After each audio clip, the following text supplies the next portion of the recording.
Mr. Jeff Cline.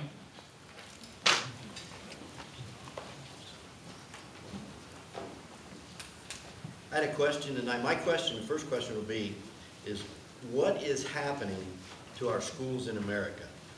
I can kind of sum it up here. It's kind of hard to do tonight in 3 minutes, but I'll try. And there'll be further nights. We'll carry this on a little further. One of the things I see, schools are often lobbied by certain groups, the same as our government is. This is where all the corruption comes in. When the lobbyists come in, evil comes in. We're in America now where we're calling evil good and good evil.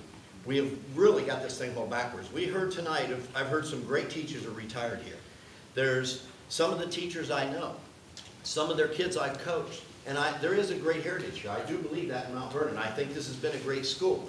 But up until this point, I think we're ready to fall into the trap of what the world is doing, what the big cities have already done. Here's a little article I've got today, and I'm going to be the one to sound the trumpet on this tonight, and it probably won't be real appealing. You know, some people will say it's hateful, but it's not hate. The little saying we have is truth is hate to those that hate the truth. The truth is, our President of the United States has put a guy in charge of our schools in America.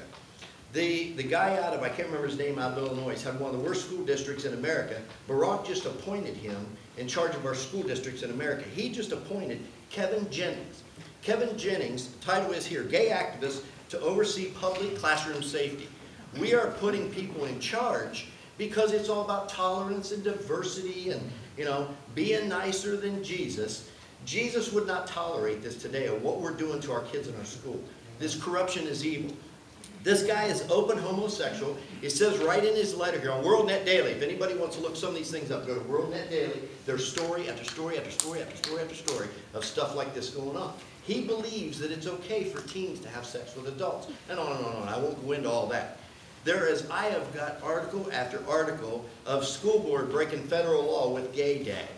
It goes on. Why are young people leaving our church? I can tell you why. Because we know well enough in a church that you train them up as a child, that's where you have them. Well, we're training them up as a child now in our schools with the corruption that are on these shelves in these books right here in this school. And Mrs. Kassler, here soon I would like to make an appointment to come to your office because I know that's one of the steps I need to do to discuss some of these books. Here's one of them I pulled up today, Doing It Right. This is a sexual book. This is on some of the most perverse stuff you'll hear. So tonight, I hope there's no little kids in here because I've been saying for months I'm going to read this and I'm going to read it before my time runs out. Here's one page of one of the books. Seconds. What is it? 15 seconds. Anal sex involves a penis for something resembling one inside the anus. This feels good for the person whose butt is getting penetrated because there are nerve endings in the anus.